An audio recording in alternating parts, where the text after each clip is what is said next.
एक बार एक सम्राट के पुराने वजीर की मृत्यु हो गई। वजीर बहुत बुद्धिमान था, लेकिन उसकी अचानक मृत्यु हो गई। इसलिए अब नए मंत्री की तलाश शुरू की गई। साम्राज्य बहुत बड़ा था, इसलिए उसे संभालने के लिए एक बुद्धिमान और दूरदर्शी वजीर की जरूरत थी। पूरे राज्य में सबसे बुद्धिमान और चतुर व्यक्ति की तलाश शुरू हो गई है। इसके लिए राज्य भर में कई तरह की परीक्षाएं आयोजित की गईं। पूरे राज्य से विचारशील और बुद्धिमान व्यक्तियों को चुना गया और फिर उनकी और भी कठिन परीक्षाएं ली गईं और अंत में केवल 3 चुने हुए व्यक्तियों को राजधानी लाया गया ताकि सम्राट उनकी अंतिम परीक्षा ले सके। उन तीनों को एक कमरे में रखा गया और इसकी घोषणा स्वयं सम्राट ने की थी कि कल उनकी अंतिम परीक्षा ली जाएगी और जो इसमें उत्तीर्ण होगा उसे राज्य का वजीर घोषित कर दिया जाएगा।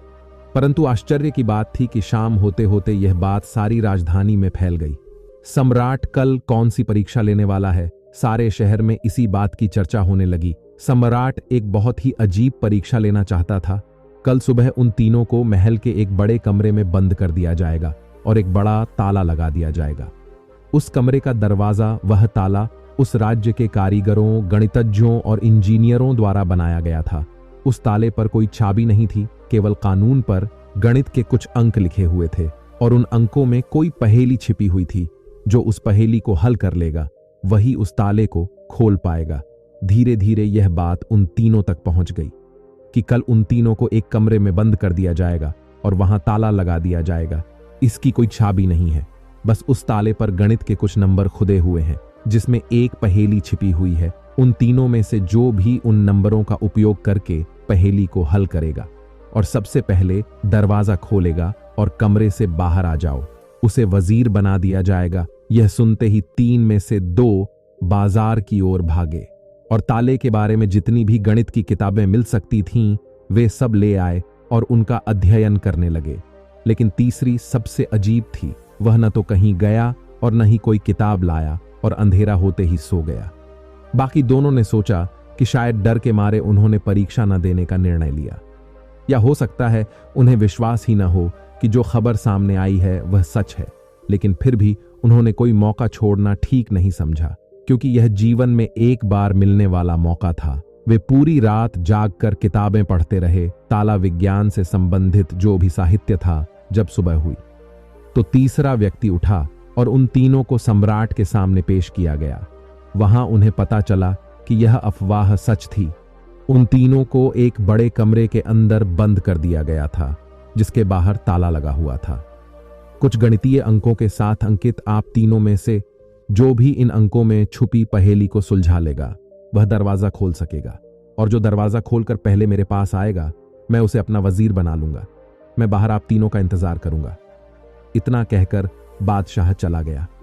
वे दोनों व्यक्ति जिन्होंने पूरी रात पढ़ाई की थी कुछ किताबें लाए थे। दरवाजा बंद होते ही उसने अपने कपड़ों में छुपी हुई उन किताबों को बाहर निकाला और ताले पर लिखे नंबरों को एक कागज के टुकड़े पर लिखकर उनका हल ढूंढने लगा। लेकिन तीसरे व्यक्ति ने कुछ नहीं किया। उसने अपनी आंखें बंद कर लीं और कमरे के कोने में चुपचाप बैठ गया। उसे बैठा देखकर वे दोनों हंस पड़े और ताना मारते हुए बोले, क्या तुमने हार मान ली? कुछ करो तो कुछ होगा। उन्हें लगा कि उसने हार मान ली है। वह डरा हुआ है और कुछ भी प्रयास नहीं करना चाहता, लेकिन उसके मन में शांति थी, स्थिरता उसकी आंखों में झलक रही थी। वह परेशान नहीं लग रहा था, वह बैठा हुआ था। तभी अचानक उसे कुछ सूझा।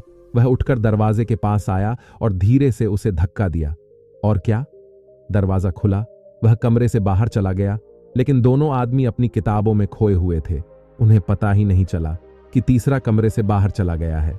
उन्हें तब पता चला जब सम्राट तीसरे व्यक्ति के साथ अंदर आए और कहा, अपनी ये किताबें बंद करो, जिसे बाहर जाना था वह तो बाहर जा चुका है। यह देखकर वे दोनों दंग रह गए और पूछा, तुम बाहर कैसे निकले? बादशाह ने कहा कि ताला तो बंद नहीं था, क्योंकि बंद ताले तो खोले जा सकते हैं, लेकिन कैसे? क्या तुम वह ताला खोलोगे जो बंद नहीं किया गया है?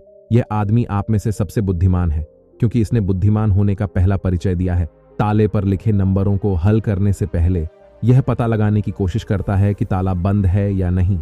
एक आदमी वास्तव में होशियार है जो किसी भी समस्या को हल करने से पहले यह जांचता है कि जो वह हल करने जा रहा है वह वास्तव में समस्या है या नहीं।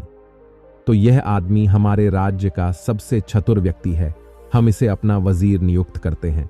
तो दोस्तों, इस कहानी से यही सीखने वाली बात है कि जब भी हमें लगे कि हमारे सामने कोई बड़ी समस्या है तो घबराकर उस समस्या का समाधान ढूंढने की बजाय हमें शांति से सोचना चाहिए कि जो मैं समझ रहा हूं वह वास्तव में समस्या है या नहीं, या वास्तविक समस्या कुछ और है जो मैं अभी नहीं देख पा रहा हूं। दोस्तों, यह कहानी पसंद आई हो तो अपने दोस्तों के साथ जरूर शेयर करें और ऐसे ही सपोर्ट करने के लिए चैनल को सब्सक्राइब करें। धन्यवाद।